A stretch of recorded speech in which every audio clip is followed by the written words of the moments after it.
Yeah, today what I have for you, today I have some important questions on 18th century novel, restoration age, restoration comedy या restoration drama को लेकर के हम बात करेंगे। अभी जो हम सीरीज चला रहे हैं लगातार, अलेक्जेंडर पोप हुए, रेस्टोरेशन एज हुआ, 18th सेंचुरी नॉवेल हुआ। कल की शीट में भी हमने 2 या 3 क्वेश्चन डिस्कस किया था, उसमें भी कुछ चीजें रह गई थी।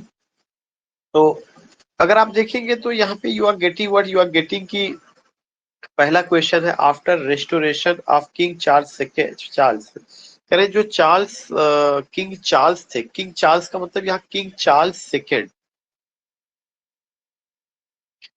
जो किंग चार्ल्स सेकेंड थे उनका रेस्टोरेशन होता है। कहाँ पे रेस्टोरेशन होता है? टू इनटू द थ्रोन, सिंहासन पर वो बैठते हैं। कब बैठते हैं? 1660 ईस्वी में बैठते हैं। इसके पहले वो कहाँ पर थे? इसके पहले वो फ्रांस चले गए थे। कहाँ चले गए थे? फ्रांस चले गए थे। कब गए थे? 1649 में इंग्लैंड छोड़ करके वो चले गए थे। क्यों चले गए थे? इसलिए कि उनके जो ब्रदर थे चार्ल्स फर्स्ट, उनका एसासिनेशन हो गया था, उनकी हत्या कर दी गई थी। तो उनकी हत्या के बाद ये अपनी जान बचाने के लिए, या आप कह सकते हैं अपने आप को सुरक्षित रखने के लिए, इंग्लैंड छोड़ करके वो फ्रांस चले गए थे।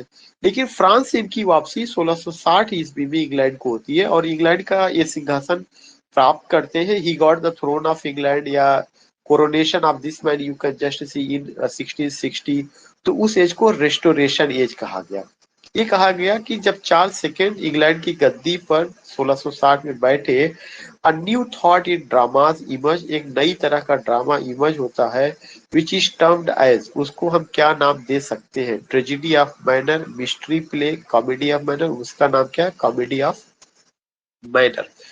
जब आपके जो किंग हैं चार्ल्स सेकेंड, जब फ्रांस को छोड़कर इंग्लैंड को 1660 ईस्वी में आते हैं, तो वे अपने साथ फ्रेंच कल्चर, अपने साथ French literature, French literary sensibility सब कुछ लेकर के आते हैं। उसका प्रभाव इंग्लैंड के कल्चर पर, उस पर काफी ज्यादा प्रभाव पड़ता है।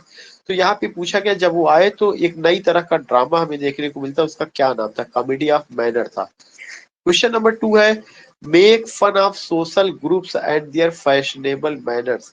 वो कौन सा टाइप का प्ले है जिसने क्या किया? फन किया, हंसी उड़ाई जो सामाजिक ऐसा ग्रुप था और उनकी फैशनेबल मैनर्स पर, उनका जो मैनर था जिसमें फैशन की बातें होती थी, उनको लेकर के किन चीजों की हंसी उड़ाई गई? Make fun of social groups and their fashionable manners, that was comedy of manners. Comedy of manner एक ऐसा प्ले है जिसमें जो है सोशल ग्रुप को और उनकी फैशनेबल मैनर्स को लेकर के लिखा गया। तो कॉमेडी ऑफ मैनर को हम रेस्टोरेशन कॉमेडी भी कहते हैं। क्यों कहते हैं? क्योंकि यह रेस्टोरेशन एज में आया हुआ था।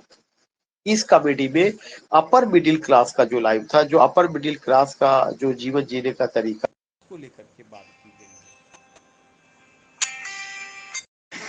उसके बाद जो है फिर तीसरा है, the way of the world is a drama. कह रहे कि the way of the world एक ड्रामा है, रिटन बाय, इसको किसने लिखा है? The way of the world is written by William Congreve ने लिखा। ये भी किसका एग्जाम्पल है? कॉमेडी ऑफ मैनर का एग्जाम्पल है। The way of the world is a drama written by William Congreve, it's an example of comedy of manner. Oliver Goldsmith was the poet, novelist and playwright of the period. Oliver Goldsmith poet भी थे, novelist भी थे, playwright भी थे। किस period के? Restoration. सही मायने में तो ओलिवर गोल्डस्मिथ रेस्टोरेशन की जगह ऑगस्टन एज में आते, AUGUSTAN, लेकिन यहाँ पे ऑगस्टन एज विकल्प नहीं दिया है, रेस्टोरेशन दिया है। तो हमें किससे जाना पड़ेगा? रेस्टोरेशन के साथ जाना पड़ेगा। नेक्स्ट क्वेश्चन है, 18th century is also known as the age of reason. 18वीं शताब्दी को एज ऑफ रीजन कहा जाता है, या 18वीं शताब्दी को age of reason and prose कहा जाता है। मैथ्यू अर्नाल्ड ने ही कहा था, मैथ्यू अर्नाल्ड ने कहा था 18th century was the age of reason and pros.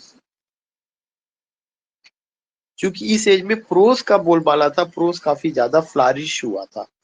काफी houses were famous during the century. Coffee houses किस सेंचुरी में फेमस हुआ इंग्लैंड में? 18वीं शताब्दी में फेमस हुआ। कॉफी हाउसेज आपको पता है कि एक ऐसा जगह थी जहाँ पे जो है उस समय का जो भी परिदृश्य था, उस समय की जो भी कंडीशन थी, उसको लेकर के चर्चा होती थी, सामाजिक आर्थिक सारे पहलुओं पर। और जो लोग मिडिल क्लास के लोग थे या वैसे भी, वो सब अपना उस समय की समस्याओं से एक बैठ करके रूबरू होते थे। तो कॉफी हाउस बहुत इंपॉर्टेंट पॉइंट है जो हमें ध्यान में रखना है। द नियो क्लासिकल पीरियड, जो नियो क्लासिकल पीरियड है, यह 1600 से शुरू होता है। कुछ लोग कहते हैं ये 1600 से शुरू होता है और कब तक चलता है, 1785 तक चलता है। एक्चुअली भी ये जो नियो क्लासिकल है, अगर आप नियो क्लासिकल की बात करेंगे तो नियो क्लासिकल सबसे ज्यादा इंपॉर्टेंट चीज है 1600 से ना होकर के 1660 से लेकर के 1785 तक। 1660 से 1700 तक का पीरियड रेस्टोरेशन एज के नाम से जाना जाता है। 1700 से 1745 तक ऑगस्टन एज या एज ऑफ अलेक्जेंडर पोप के नाम से जाना जाता है। 1745 से 1785 एज ऑफ सेंसिबिलिटी या डॉक्टर सैमुअल जॉनसन के नाम से जाना जाता है। तो नियो क्लासिकल पीरियड 1660 से 1785, और मैंने आपको बता दिया कि उसका 3 पीरियड कौन सा है। The restoration period begins in 1600। Restoration period आपका 1660 में शुरू हुआ और कब तक चलता है, 1700 तक। रेस्टोरेशन पीरियड कब से कब तक था, 1660 से 1700 तक।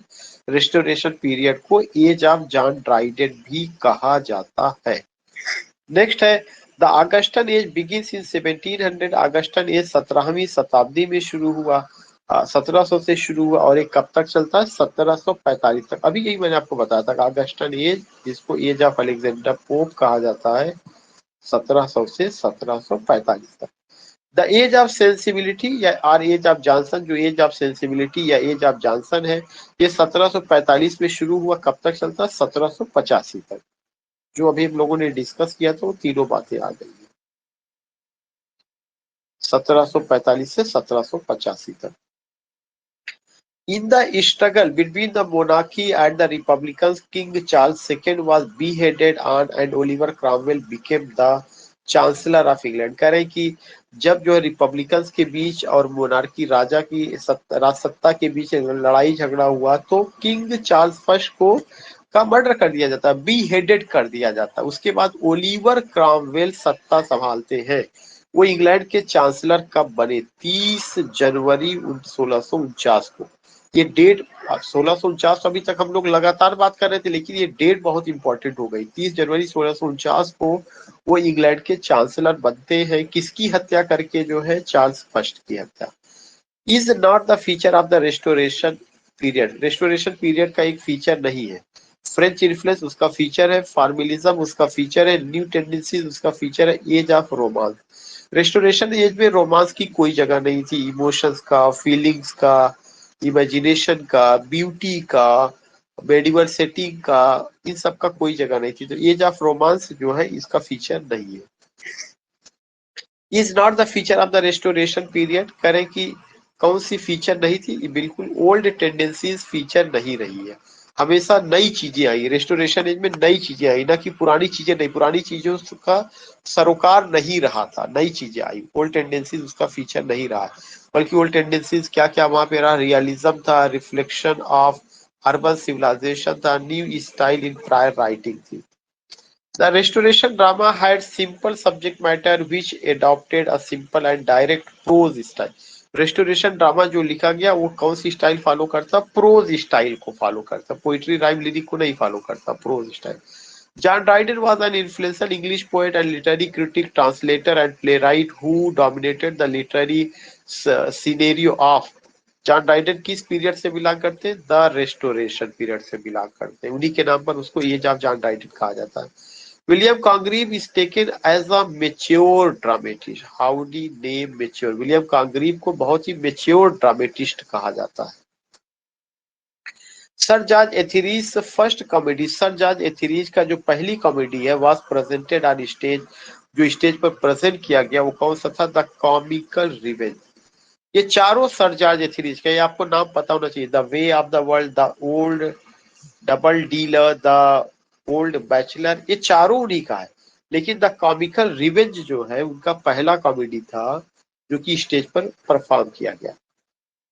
इन प्ले द प्ले डीलर करें, जो प्ले डीलर है, the protagonist shows hatred towards his corrupted society but later he himself becomes corrupt. कह रहे कि कौन सा वह प्ले है जिसमें दिखाया गया कि इन द प्ले, किसका वो प्ले है, द प्ले डीलर, ये प्ले किसका है, विलियम वाइकरली का है। विलियम वाइकरली ने एक प्ले लिखा था द प्ले डीलर, जिसमें जो प्रोटेगोनिस्ट है उसको दिखाया जाता है कि वो हेट्रेड है करप्टेड सोसाइटी के प्रति, लेकिन लास्ट में वह खुद ही करप्ट हो जाता है। ये किसमें दिखाया गया, विलियम वाइकरली की प्ले में। Achieved popularity as a dramatist in comedy of manner through the school for scandal. School for scandal और द राइवल दो कॉमेडी है, किसका है, रिचर्ड ब्रिंजली शेरिडान का। शेरिडान को काफी प्रसिद्धि मिली थी। कॉमेडी ऑफ मैनर दो है, the school for scandal and the rival किसने लिखा हुआ है, it was written by Richard Brinsley Sheridan. Poet, novelist and playwright wrote a fine comedy she stoops to conquer. She stoops to conquer किसने लिखा है, Oliver Goldsmith. मैं यही तक ही आज करूंगा। I have covered today 20 questions. कल हम और लेकर के आएंगे। आज हमें केवल हेमराज और सुरेंद्र ही ज्वाइन किया हुआ है, कल हम और आगे इसको कवर करेंगे।